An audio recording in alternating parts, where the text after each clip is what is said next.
मैं हारा थका बेमन सा आज ऑफिस से घर आया ही था कि मेरी नजर सामने किचन से आती मेरी पत्नी पर पड़ी। वो देखने से ही काफी उखड़ी उखड़ी लग रही थी। उसकी मनोदशा देखते ही मैं समझ गया था कि जरूर ही कोई तो बात है। इसलिए मीनाक्षी इतनी रूखी रूखी सी लग रही है। मैंने हाथ मुंह धोए हुए थे इसलिए मैंने उससे तौलिया मांगा।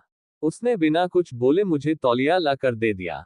मैंने उसे कंधे पर हाथ रखते हुए पूछा, मीनाक्षी क्या बात है, आज तुम कुछ उखड़ी उखड़ी सी लग रही हो। तो उसने मुझे खा जाने वाली नजरों से देखा और भड़कते हुए बोली, आपको क्या है? फिर चाहे बेटी ट्यूशन से फीस न देने की वजह से बेइज्जत करके भगा दी जाए, या फिर बेटे पर स्कूल ड्रेस के जूते न होने की वजह से उसके स्कूल की फुटबॉल टीम में खिलाने से मना कर दिया जाए, आपको क्या? आपको तो बस सुबह 9 बजे जाने और शाम को 8 आने और फिर चद्दर तान के सो जाने के अलावा एक पल की भी चिंता नहीं है। और ना मेरा कोई ख्याल, डॉक्टर ने पिछले महीने ही दवाई कराने को कहा था। नहीं तो मर्ज कभी भी अपने पैर जरूरत से ज्यादा पसार सकती है।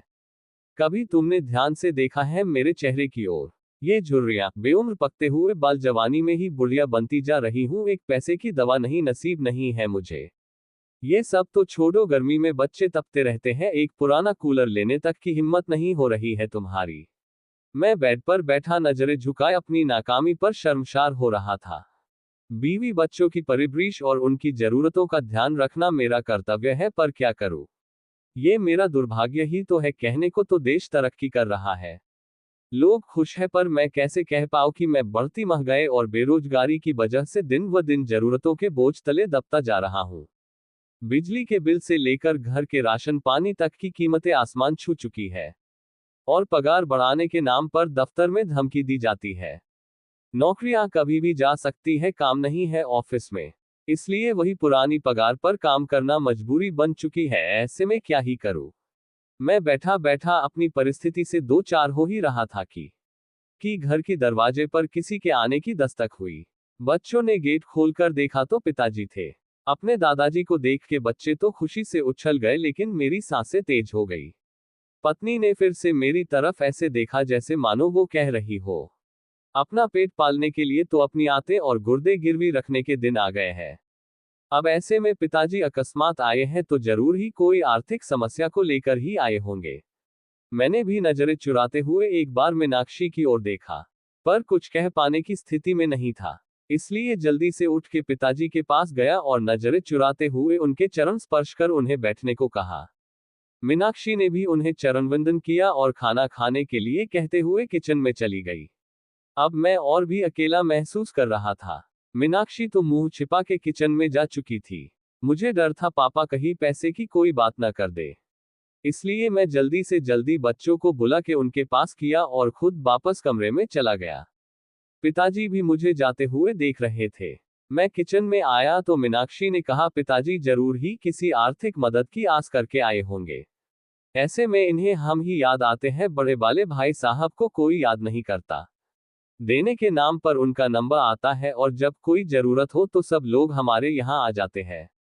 वैसे तो ये शब्द मीनाक्षी कभी नहीं बोलती, पर इस बार उसके घर की तंगहाली इस लेवल पर थी कि उससे मरने के लिए अगर जहर खरीदना हो तो उसके लिए भी पैसे का इंतजाम न के बराबर ही था।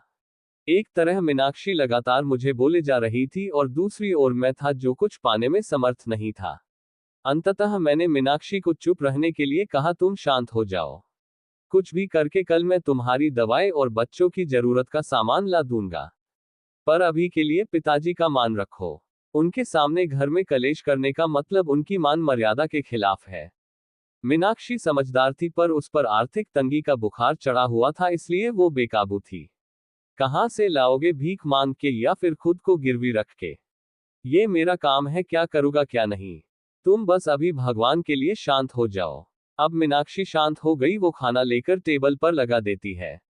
अब पापा और बच्चों सहित एक साथ खाना खाने लगते हैं। खाना खाते टाइम पापा ने एकाएक मेरी ओर देखा और पास बैठने को कहा। मेरी सांसें और दिल दोनों ही तेज हो गया। कहीं पिताजी कोई मांग न कर दे, क्योंकि मेरे पास अभी देने के नाम पर केवल वक्त ही था। उसके अलावा मैं जुबान भी नहीं दे सकता था। पिताजी बोले, देखो अभी काम जोर चल रहा है, खेती का काम बहुत है, इसलिए अभी की ही गाड़ी से वापस जाना पड़ेगा। मैं यहाँ रुक नहीं सकता हूँ, तुम्हारी माँ बहुत चिंता कर रही थी। पिछले कुछ महीनों से तुम फोन और बात बहुत कम कर रहे हो। और ऐसा तुम तभी करते हो जब तुम किसी परेशानी में होते हो। ये तुम्हारी बचपन की आदत है, इसलिए माँ के जोर और मुझे मुन्ना और मुन्नी की याद सता रही थी, इसलिए मैं आ गया। यहाँ तक तो ठीक था, अब मैं अवाक बैठा था कि अब पापा क्या कहने वाले हैं। मैंने एक नज़र मीनाक्षी को देखा तो वो किचन की चौखट पके पापा की आड़ किए हुए खड़ी थी। और पापा आगे क्या कहने वाले हैं जानने के लिए उत्सुक हो रही थी। लेकिन आगे पापा ने अभी कुछ कहा नहीं, बस खाना निपटाया और मुंह हाथ धोए। अब पापा ने अपने कुर्ते की जेब में हाथ डाला और एक नोटों की गड्डी निकाली और मेरे ओर बढ़ा दी। ये देखकर मैं अवाक और सकते में आ गया। एक पल के लिए मैं स्तब्ध और निःशब्द ही खड़ा रहा। पिताजी ने कहा, अरे पकड़ो भी भाई, अब इतने बड़े भी नहीं हो गए हो कि हमारी दी हुई आशीर्वाद को ग्रहण न कर सको। वैसे भी इस बार फसल अच्छी हो गई थी, इसलिए कोई दिक्कत नहीं आई। अब उन्होंने मीनाक्षी की ओर इशारा करते हुए कहा, बहू का और बच्चों का अच्छे से ध्यान रखो। देखो कितनी कमजोर हो रही है। और अपना भी। उन्होंने पैसे मेरे हाथ में रख दिए। मेरी आंखें भर आई थी। और वो बचपन के दिन याद आ गए जब पापा हमें स्कूल जाते वक्त 4 आने ऐसे ही हाथ फैलाने पर रख दिया करते थे। पर बस अंतर इतना होता था, उस वक्त मेरी आंखें झुकी हुई नहीं बल्कि प्यार और दुलार से ऊंची होती थी। फिलहाल मीनाक्षी और मैं दोनों ही गलत साबित हो चुके थे, इसलिए खुद की नजरें खुद से ही नहीं मिल पा रही थी। सच में बच्चों के लिए माँ बाप बोझ हो सकते हैं, पर माँ बाप के लिए बच्चे कभी भी बोझा नहीं होते। वे हमेशा उनका ध्यान रखते हैं।